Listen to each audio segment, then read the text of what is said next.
What does it mean to treat your spouse as equal partners? And how can it strengthen your relationship? Let's find out.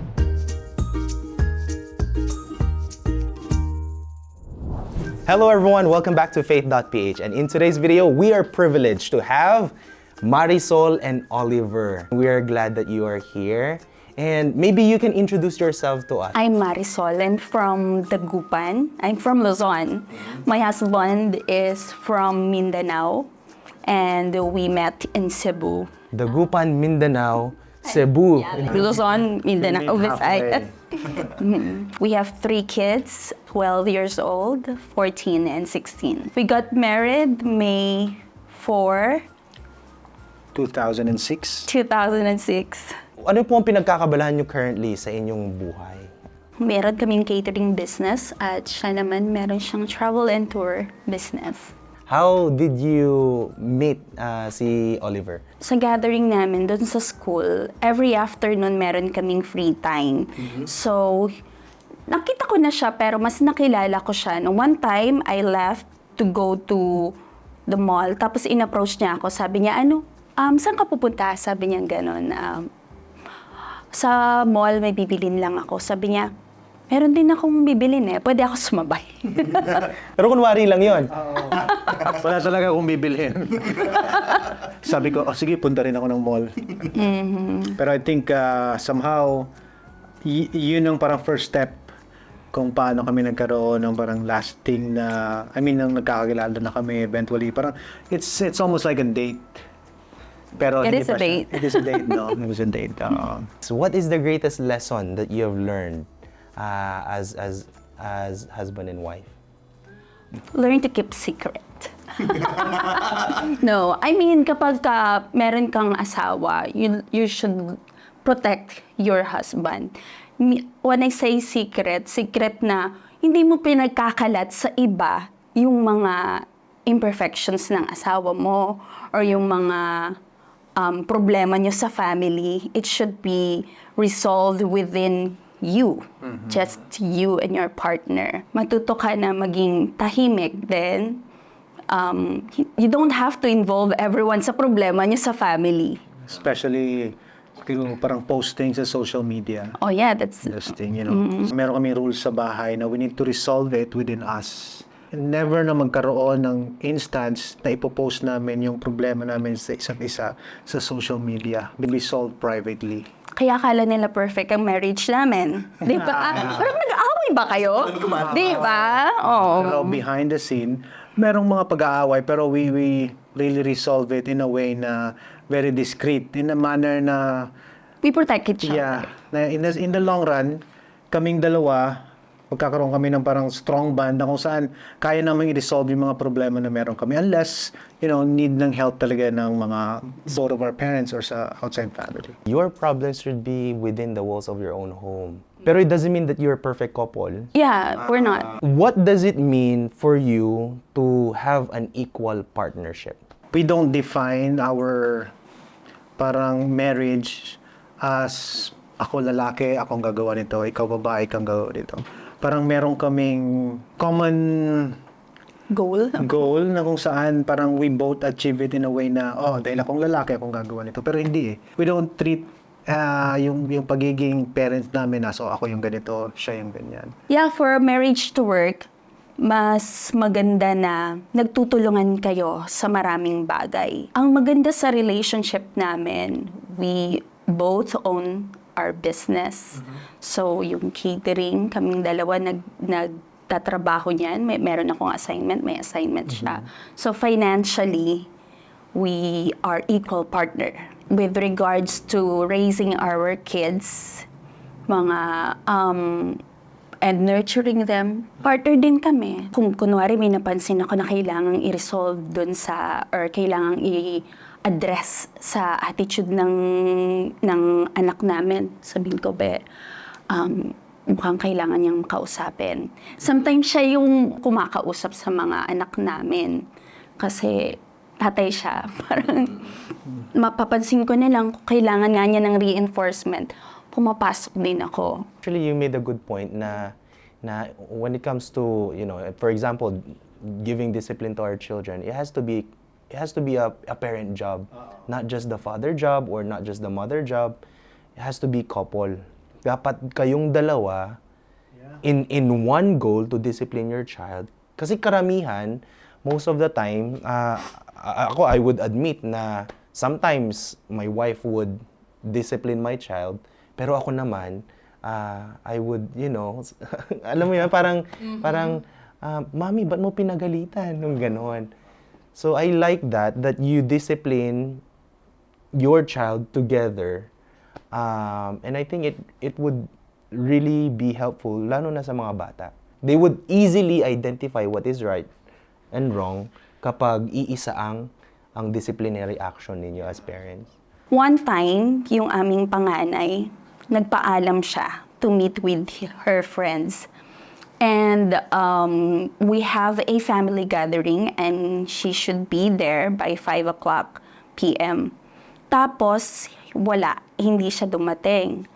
6 o'clock, wala pa rin. So we were so worried. While we were looking for her, nag-uusap kami sa van na kapag pag nakita natin siya, kausapin mo siya. Para sabi ko, ako yung papasok muna. Tapos pag hindi ko na kaya, ikaw naman. So parang we tackle it in a way na parang, dapat meron tayong paraan how to combat this. Not really, shout agad or ganito ka agad. Wala. Dapat, okay, Sol, ikaw muna makikipag-usap sa kanya and then ikaw yung una. Pag nag-calm na siya at so on, alam na natin yung problema, then pwede ka nang pumasok or you can reinforce kung ano yung mga hindi ko pa nasabi sa kanya. Intentional parenting. That's how we call intentional parenting. Ibig sabihin parang you really find a way na kung saan ma-resolve yung problem, not by shouting, not by who's the boss here, or ako ang mas tatay dito. So, ngayon, parang nakikita namin yung effect sa kanya. She grew up as a very independent woman. Although she's like only 16, she acts like 21. Pero nakikita namin na siguro they need to understand na sa bahay, lahat-lahat tayo may voice. Hindi lang si mama o hindi lang ako dahil ako yung head of the family. But so yun yung parang pinag-aaralan na namin mabuti. It's hard. It's hard to raise a teenager sa panahon ngayon. Yun ang very challenging na kumbaga parang stage namin sa ngayon. It shows na if the children has a voice and if the parents has a voice, it really shows how equal you guys are working together. Not just in relationship together, but as a family. Is there any time in your relationship na you felt like, ay, ito yung boss ko, si Mr. yung boss ko, ay si Mrs. yung boss ko? May mga ganong instances ba kayo na naramdaman during your relationship? Merong mga times na ganon. Like, I think kailangan pag-aralan mo rin to kasi feeling ko ako lang laging nag-iisip niyan. Siguro bawas-bawas ako manood ng basketball, mga ganyang time na feeling ko parang ako lang ata ang nag-iisip sa business. Siguro as we go on sa business namin, nangangapa kami. Pero eventually, nakita na namin yung common ground na we need to fill up kung ano yung kulang ng isa't isa. And I like what you said na this is my responsibility and this is my responsibility. But when you are missing out your responsibility, I will fill in. Parang ganun yung nakita kong format ninyo, which is a good example of having equal relationship. Kumbaga parang yung task ko talaga is to hold doon sa family namin dahil ako yung tatay, ako yung parang head of the family, pero yung kanyang parang yung kanyang role as mother is equal important as my role. Kasi hindi naman pwedeng ako lang, 'di ba? Syempre as ilaw ng tahanan, she brightens up the mood. Pag dumating siya, parang yung mga bata parang alam mo yung masigla, pero pag ako parang medyo sila sa akin Parang gano'n. Hindi pa baliktad. Baliktad ba? Parang masaya sila kapag ikaw ang kasama nila. O, di ba? How does that strengthen your marriage? I guess talagang malaking deal yun. Malaking bagay. Sometimes kasi yung task niya, hindi kailangan na ito pambabae na task ito or panlalaki na task ito. Let's say, pag wala ako sa bahay, she can do the same thing na ginagawa ko. Ako din, kung wala siya sa bahay, I think I can do yung mga stuff na dapat niyang gawin. Parang we don't rely on sa Pag babae ka, ikaw. Pag lalaki, ikaw. Except sa mga, syempre sa mga bagay na mabibigat na, which is, for men. Good. So it really does strengthen your marriage when when you treat each other equal. It really sounded that you guys are really doing your best as husband and wife to your children. Kasi we all have different scenarios in life eh. Your situation might not be the situation of other couples right there. Pero what can you say to other couples or other relationship as husband and wife on how they can strengthen their marriage or their relationship? Early sa marriage namin, he goes out to work. Ako yung natitira sa bahay, naiiwan sa bahay. He gives his best, parang butchery, nagdi-deliver ng meat. That's what we do initially. Siya yun, in charge sa business. At the same Ako time, sa I'm bahay studying. as a homemaker. Yeah, he's studying. Ako sa bahay as homemaker. I make sure that the house is spotless when he comes home. Na, syempre alam ko pagod siya. Gusto ko, at alam ko binigay niya yung best niya. Kaya dapat binibigay ko rin yung best ko kahit nasa bahay lang ako.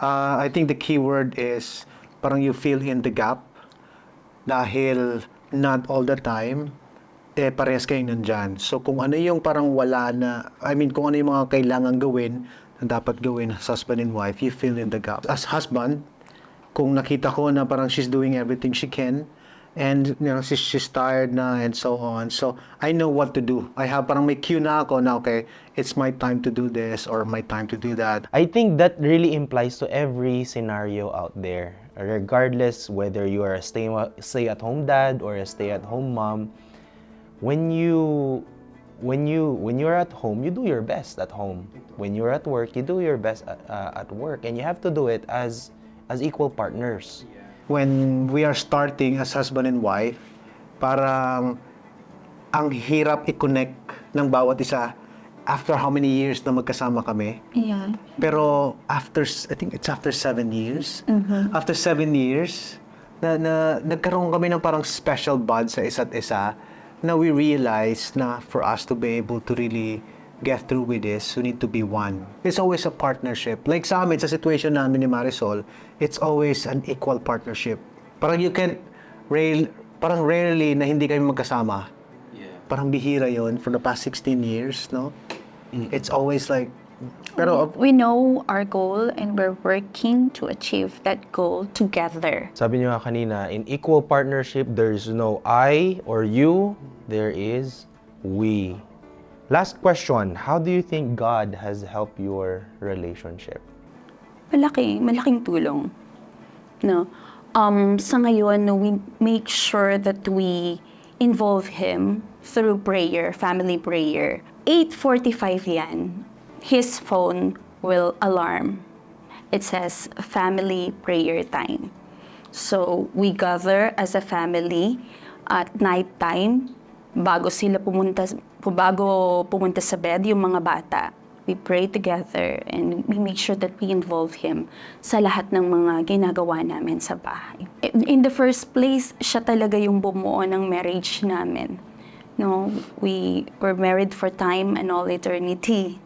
And we are committed to that marriage kasi we believe that marriage is with him. Hindi parang it's a triangle relationship, diba? Kaming dalawa at siya. And we are committed to keep this relationship for eternity. Kaya halos lahat ng mga decision namin, pag may mga challenges, nag-hold on kami dun sa promise namin sa marriage. nung ikinasal kami, parang we know that God is in the center of our marriage. So, kumbaga parang He is our anchor. In the very turbulent sea, nandyan siya palagi, hindi siya alis. So, no matter what happens sa amin, yung anchor na yon will steady. So, parang sa life namin ngayon, parang we pass it sa mga children namin na Jesus Christ is our anchor. So, if we will stay strong sa anchor na yon, if we will hold on sa anchor na yon, we'll be safe no matter what, kung ano man yung nangyayari sa paligid natin. That brings us back to the family proclamation to the world. One of the Church of Jesus Christ of Latter-day Saints produced as a proclamation to the world for the family, sinabi niya, husband and wife have a solemn responsibility to love and care for each other and for their children. Children are an heritage of the Lord. Parents have a sacred duty to rear their children in love and righteousness, to provide for their physical and spiritual needs, and to teach them to love and serve one another, observe the commandments of God, and be law-abiding citizens wherever they live. Husbands and wives, mothers and fathers will be held accountable before God for the discharge of these obligations. That is why both of you are doing your best as husband and wife, equally yoked together to raise your family or to raise your children. Because you have that primary responsibility, not just for fathers, ang sinabi dito, not just for mothers, but for both of you as husband and wife, as parents to your children. To be honest with you, it's really hard work yung isang relationship. And for it to grow and for it to progress, we need to work more harder habang tumatagal. Together. Together. Kasi kung isa lang ang nagtratrabaho, it will still not work. Kailangan Two to tango. It takes two to tango. So, it's husband and wife work hand in hand. Think we will find success on that.